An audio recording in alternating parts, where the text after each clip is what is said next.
I'm Teacher Nikki. I'm a teacher by day, cooker by life for my family. This is my kitchen. This is where all of the magic happens.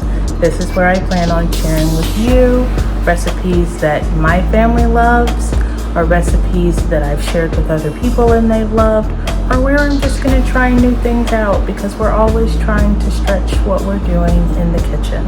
Today what I'm making is my easy peasy cornbread dressing. Okay, the ingredients that you're going to need to make this cornbread dressing: you're going to need stovetop stuffing, the cornbread style. I'm using 2 boxes. You're going to need 4 cups of reduced sodium chicken broth, 3 tablespoons of just normal salted butter, a cup of frozen seasoning blend, and some salt-free Tony Chachere's. Those things together will make an amazing dressing. Check it out. Okay, I have my pan. Boop, there goes my 3 tablespoons of butter, already sizzling. I'm gonna swirl it around just a little bit to make sure the pan is covered while I get together my frozen vegetables. Ooh, we're gonna add in those vegetables. The exciting thing is it looks like my butter is gonna have a little more of that brown butter flavor thanks to the high heat from my frying pan. Once I have all those things in there, just going to let it sizzle a little while and give it a little stir.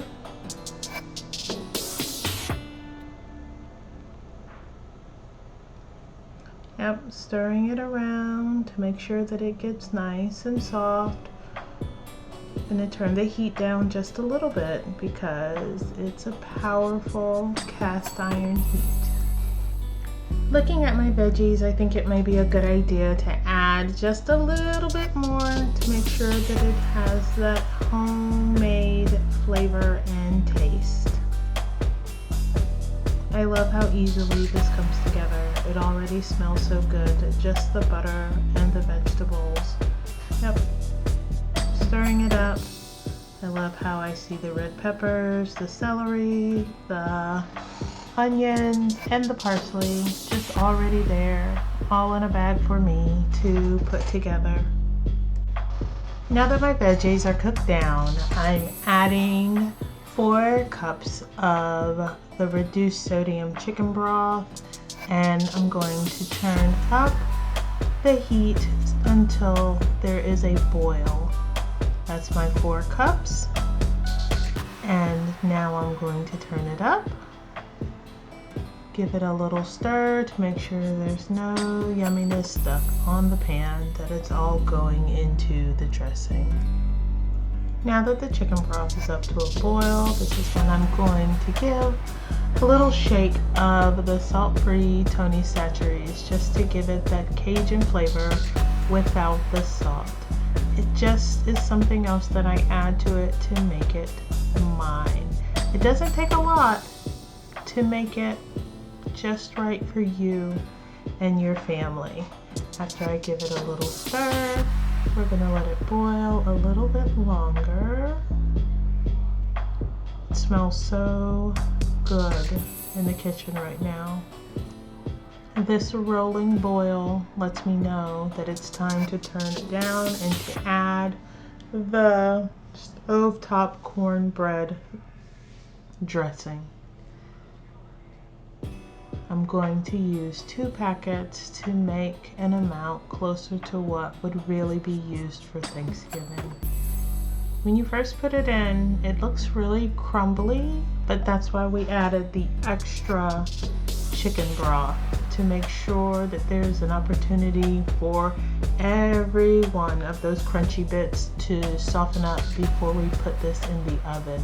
I really think it is putting it in the oven that levels it up for this to not just be stovetop stuffing, for this to really be a cornbread dressing that you can be proud to share with your families. I really just get in there and stir all around and make sure that every last bit is able to soak up the goodness that we've put together with that butter and that chicken broth and the seasoning blend and the sprinkle of the Tony Chachere's. It doesn't even look like what it looked like in the package. Like, it really is something that we are making our own. This looks like the beginnings of a super flavorful cornbread dressing. What we're gonna do is we're gonna put it in the oven. Our oven is preheated.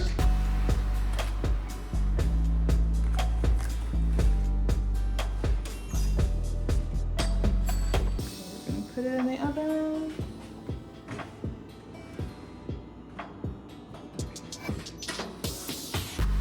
And we're gonna let it bake for about 30 to 35 minutes.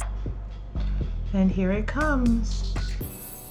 Our easy peasy cornbread dressing, fresh from the oven with the crackly crust my family loves.